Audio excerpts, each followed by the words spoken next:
नमस्कार दोस्तों, मेरा नाम है हर्ष।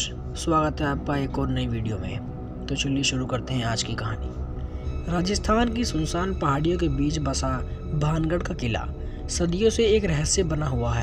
कहा जाता है कि यहाँ कोई रात में रुकता है तो कभी वापस नहीं लौटता। अंधेरा होने के बाद यह किला आत्माओं का बसेरा बन जाता है। सरकार ने भी इस जगह को खतरनाक घोषित कर रखा है और सूर्यास्त के बाद जाने से मनाही है। इन कुछ जिज्ञासु लोग इस चेतावनी को नज़रअंदाज कर देते हैं और फिर वे इतिहास का हिस्सा बन जाते हैं। यह कहानी भी ऐसे ही 5 दोस्तों की है जो भानगढ़ के रहस्य को उजागर करने के लिए वहां गए, लेकिन जो कुछ उन्होंने देखा और अनुभव किया वह किसी बुरे सपने से कम नहीं था। राहुल, निशान, तानिया, रिया और कबीर ये 5 कॉलेज के दोस्त थे। हॉरर और एडवेंचर का जुनून उनके सिर चढ़कर बोलता था। वे हमेशा कुछ नया और डरावना अनुभव करना चाहते थे। एक दिन उन्होंने फैसला किया कि वे भानगढ़ के किले की सच्चाई जानने के लिए रात में वहां जाएंगे और सबूत इकट्ठा करेंगे। क्या तुम पागल हो? सरकार ने साफ मना किया है, तान्या ने घबराते हुए कहा।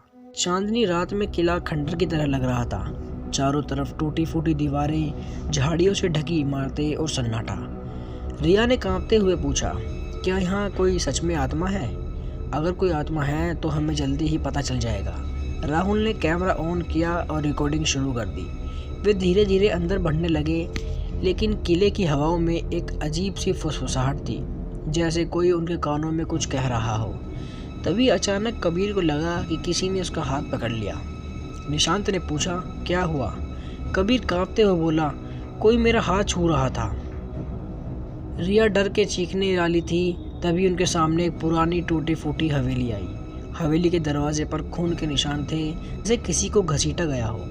हमें यहाँ नहीं रहना चाहिए, तान्या ने कहा, लेकिन राहुल ने उसकी बात अनसुनी कर दी और दरवाज़ा खोल दिया। जैसे ही वे अंदर गए उन्होंने देखा कि हवेली के अंदर पुरानी पेंटिंग्स थी जो धूल से ढकी हुई थी। उनमें से एक पेंटिंग अब भी चमक रही थी, एक खूबसूरत राजकुमारी की जिसकी आंखें बहुत असली लग रही थी। रिया ने धीरे से पूछा, यह राजकुमारी कौन थी? निशांत ने जवाब दिया, वही जिसके कारण यह श्रापित किला बन गया। तभी अचानक हवेली की छत से किसी के चलने की आवाज़ आई। राहुल ने कांपते हुए पूछा, कौन है? कोई जवाब नहीं आया। तभी कबीर की नज़र एक पुराने लकड़ी के दरवाजे पर पड़ी, जिस पर लिखा था, मत खोलो नहीं तो श्राप जाग जाएगा। तान्या ने कहा, हमें यहाँ से निकल जाना चाहिए, लेकिन राहुल ने जिद में दरवाज़ा खोल दिया। दरवाज़ा खुलते ही एक तेज़ हवा चली और पूरा कमरा कँपकँपा उठा। सामने एक विशाल शीशा था जिसमें सबका अक्स दिख रहा था, लेकिन तभी शीशे में कुछ और भी नज़र आया। एक लंबी काली छाया जिसकी लाल आँख चमक रही थी। रिया ने चीख मारी और अचानक शीशा टूट गया। कबीर ने ज़ोर से चिल्लाया, भागो! वे दौड़ते हुए बाहर निकले, लेकिन दरवाजे अपने आप बंद हो गए। हर दिशा में किसी के रोने, हंसने और फुसफुसाने की आवाज़ आने लगी। तुमने उसे जगा दिया, अब तुम नहीं बच सकते, एक धीमी और एक भयंकर आवाज़ गूंजी। तभी तान्या हवा में उड़ने लगी, जैसे किसी ने उसे पकड़ लिया हो। बचाओ! तान्या ने चीखते हुए कहा, लेकिन कुछ भी नज़र नहीं आ रहा था।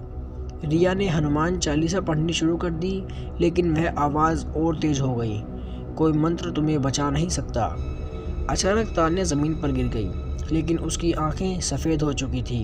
अब वह बेसुध थी। राहुल ने कँपकँपाते हाथों से एक किताब उठाई जो वहीं पड़ी थी। उसमें भानगढ़ की कहानी लिखी थी। राजा माधो सिंह की बेटी राजकुमारी रत्नावती बहुत सुंदर थी। एक तांत्रिक उससे शादी करना चाहता था, लेकिन राजकुमारी ने उसे ठुकरा दिया। तो उसने उसे श्राप दिया कि भानगढ़ का हर जीव आत्मा बन जाएगा। राजकुमारी और पूरा राज्य खत्म हो गया, लेकिन उसकी आत्माएं अब भी इसी किले में भटकती हैं। निशांत चिल्लाया और बोला, हमें यहाँ से निकल जाना चाहिए। वे जैसे तैसे बाहर की ओर भागे, लेकिन तभी एक परछाई उनके सामने आ गई।